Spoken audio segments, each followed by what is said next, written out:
Hello, everyone. Welcome back. This is our fifth and final class for March meditation. Last week, we learned about guided meditations, and we did some chakra meditation and a light meditation of internal cleansing. This week, we saved, in my opinion, the best for last, mala and mantra meditation. So hopefully by now you guys have had your 5 weeks time to figure out where to buy a mala or how to make one. I do have some options for if you did not. So one of the things that you can do, I have this little bag here, and inside I have quarters, lots and lots of quarters. That's one thing that you can do. You can take pennies, nickels, dimes. You can get some buttons or some beads just in a little container. It does not have to be a mala. A mala generally has 108 beads on it, but since I'm just trying to give the basic elementary understanding of mantra and mala meditation, if you had if you made your own little beaded necklace and it only had 100 beads on it, that would be fine too. If it only had 25 on it, that would be fine too. It's just really a tool for helping keeping your mind focused. So any of those things would work. But if you did buy a mala, I will show you how to work one. So all these malas, they have this middle center bead here. And depending on what you're using it for or what your spiritual nature comes, has a different name. So this could be called the Buddha bead. It could be called the Krishna bead. It could be the Christ bead. Anything that you'd like to name it. The reason why it is significant is because it's the stopping and the starting point. So we're going to start next to that bead, and then you go all the way around and you come to the other side here. So there's technically 109 beads on here, but we don't count the Buddha bead, the Krishna bead, and that holds them all together. So you put them in your hand like this, and you start either to that left-hand side or that right-hand side of that first bead, and that's the first one. So how I hold mine is that I lace them around my 3 fingers here, and same here, these 3 fingers here, and I always keep my pointer finger up.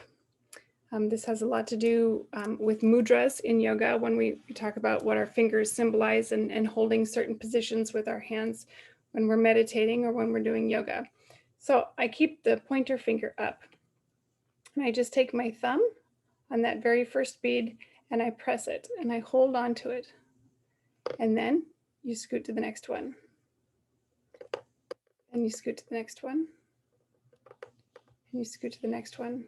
So really it's just your thumb as you shuffle through each of these that's doing the work. Your fingers out. You might have a mala that has a quarter of the way through a different bead that's a different color. That's just, this one, it's a different color, but it's also smaller. So if my eyes are closed and I'm meditating and I come to this smaller, smoother one, then I know that I've reached a quarter of the way through. Then as you keep on going, you'll find another one here, and then another one there. So it kind of just gives you this little insight to where you are along your path. You can figure out when you're halfway through. So malas are one of my favorite tools for meditation because I like to have something tangible in my hand. Also, when we talk about that we are trying to keep our mind single to something, whether it's our breath or these beads or the mantra, it's just something to really help the awareness tangibly in your hands that says, I'm here, I'm meditating, my fingers are doing something that they're supposed to do, and my mind is focused and single to that particular thing. So You don't have to, though, like on our third class when we talked about meditation off the mat or off the cushion out in real life. You can take your mala with you anywhere. I know I watched a neighbor the other day walking through my neighborhood with her mala in her hand and her children, and she was just going through and doing her beads on her walk. So it's, you can wear it as a necklace, and then when you get your lunch break or something and you want to spend some time meditating, you can just take it off and have it available for you. So that I like it because it's just something to remind me of my practice. Another reason that I like the mala meditation is because I really like the use of mantra meditation. So most people know what a mantra is, but I don't know that most people know that anything can be a mantra. So you can do some soul searching and figure out what's that sentence that will really help me open up my eyes and do them the best that I can on a particular topic, or what's this scripture that I really need to bring my mind to and focus on, or how can I change my life and make it better by meditating upon the things that I want to change about my life, to focus on. So there's a million ways to do this, and I'm only giving these classes for this general guidelines so that you guys can think outside of the box, do some soul searching, and try to decide how you want your practice to be. So like we talked about last week when we did the light meditation, the mantra was, I deeply wish to surrender all negative psychic energies. It can be that long. It could be super short. I am love. I feel peace. I am sentences are really good for mala work. So if you're wanting to work on your patience, your mantra can be, I am patient.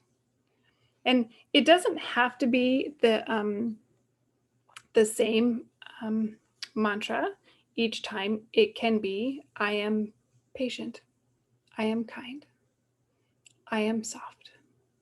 I am loving. And you could just go through and come up with all of these characteristics, these character traits that you'd like to learn how to personify in your life. You can meditate upon helping you become those things with the use of a mala and mantra meditation. So I suggest before you begin, you just really kind of think about, what is the purpose of this meditation? What do I want out of trying to practice this kind of meditation? Am I strictly trying to get to a point where my mind is single to my breath? So you can use the mala for your breath, right? The breath awareness that we did for that first class. You can get to your bead. I am breathing in. I am breathing out. And then go to the next bead. And so by the time you do that, one inhalation and one exhalation for each bead, very mindfully, very specifically focused on that breath, you can go all the way around your mala just doing breath awareness. So if these first classes were really great for you and you really felt like breath meditation was working for you, then you can do that with that. But if you're finding that you have this monkey mind and it's really hard to focus on these meditations, that's where I say grab a mantra that really helps you really focus your mind. So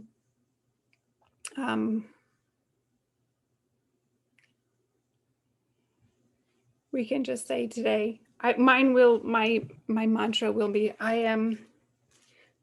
am a peaceful mom.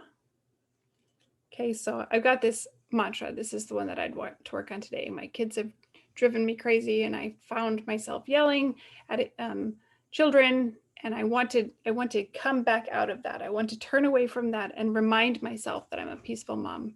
or what my core values are, that I want to live in a household filled with peace, love, and happiness.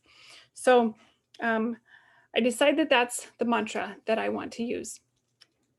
Then I'll find my meditation cushion, or I'll get ready to go for a walk in my neighborhood.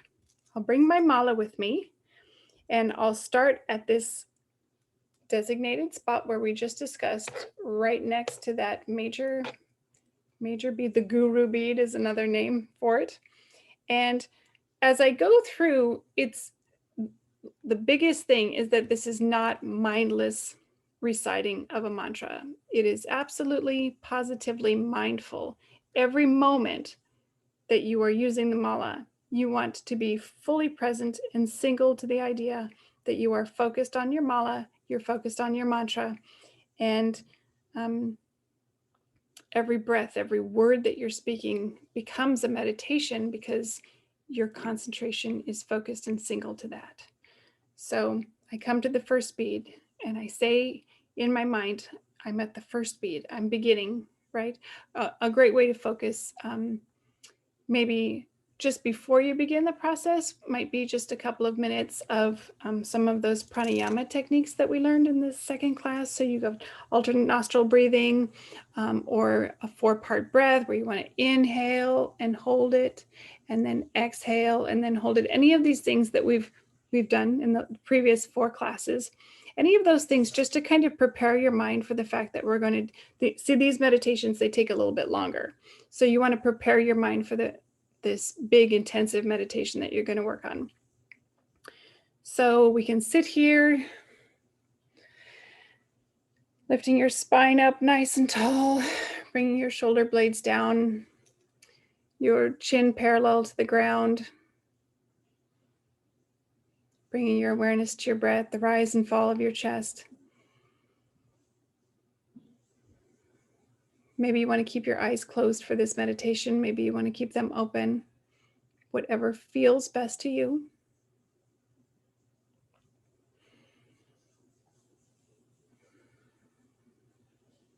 And when you put all of that thought ahead of time into what mantra you want to use, be prepared to pull it together.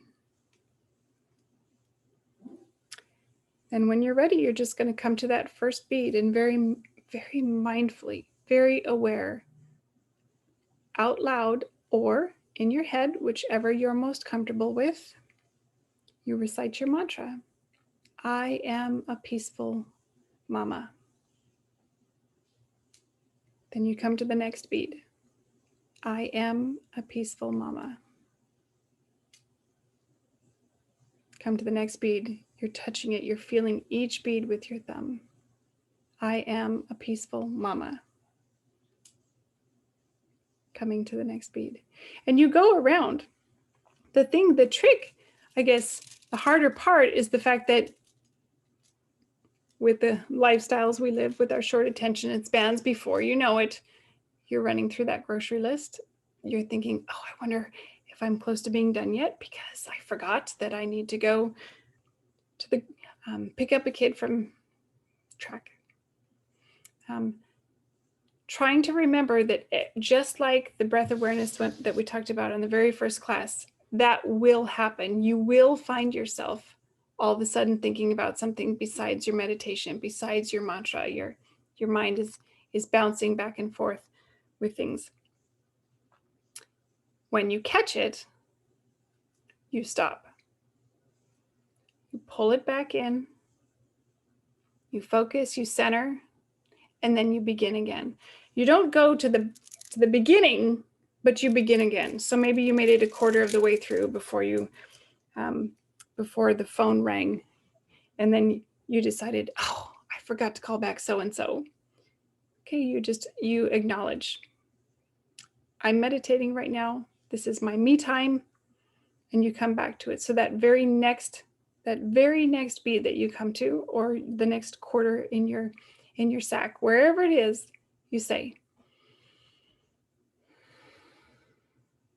I am a peaceful mama. And then continue. So you bring it back. You just make sure that you are very mindfully aware that you are meditating, that this is your time, this is your practice. And you may find yourself with a wandering mind 20 times. And maybe the next time you do it, only 10. And as you continue to practice it, your mind gets focused and aware enough that you can make it all the way through your round. Maybe you do 108 beads. Maybe you have 50 quarters that are in your bag. Maybe you've decided that 25 is the right for you, the right amount for you, that's the kind of time that you have in your life. It's not about how long you can do it. It's about training your mind to stay focused and single to this one particular thing at this time. So a couple of years ago, I met some Buddhist monks and I asked them, what advice did they have for this American society that we live in here? They said that we need to stop multitasking. We multitask everything. And I thought that it was a brilliant answer, because of course we do. We absolutely multitask everything. So these practices, these mindfulness practices, the meditations that we've been working on are just opportunities, daily opportunities to start making our mind single to something, to pause from a world of multitasking and come back just into a world of single mindful awareness of every breath that we take, every interaction with other humans, everything that we put in our mouths to eat, that we wake up and be more mindful in every situation in life, that we can live every moment fully because we are aware and present in our body, in our mind, at the right time, rather than autopilot is what I tell my kids, it's being an autopilot through life. So go ahead and try to just come up with a way that your mantra meditation would work best for you. Maybe you try something and you decide that you'd rather have a mala. So you give it a go and order one. Maybe you just want to make one with 100 beads. There is no right way. There's no wrong way. It's just about a consistent practice, putting forth that effort to try to train your mind to be more aware. So that is the mala and mantra meditation for the final class. I was thinking we could do one, but because my mantra that I would normally do is a lot longer, I don't want anyone to have to sit here while I do one. So I figured we would just stop the video here. Everybody would just have a chance to get off. I'll pause the video, answer any questions, and take your practice into your room, into your backyard, onto your walk tomorrow morning, and just give it a try. If you don't have anything with you, you can do the mantra meditation. You can go for a walk and just decide what your mantra is, and through your 15-minute walk, just chant your mantra in your head, chant your mantra out loud. Just every step, being mindful of your walk. I am walking, and it's a beautiful day. And if you find yourself starting to wander, your thoughts are racing, bring it back. Mindful walking meditation absolutely does not need a tool, just your mind. So just try to figure out what works best for you. If you want to reach out and have any questions, you can go through the chat and or email me or call me, text me. This will be the last class. So if you have any other meditation questions, I'd be happy to answer them. Good luck.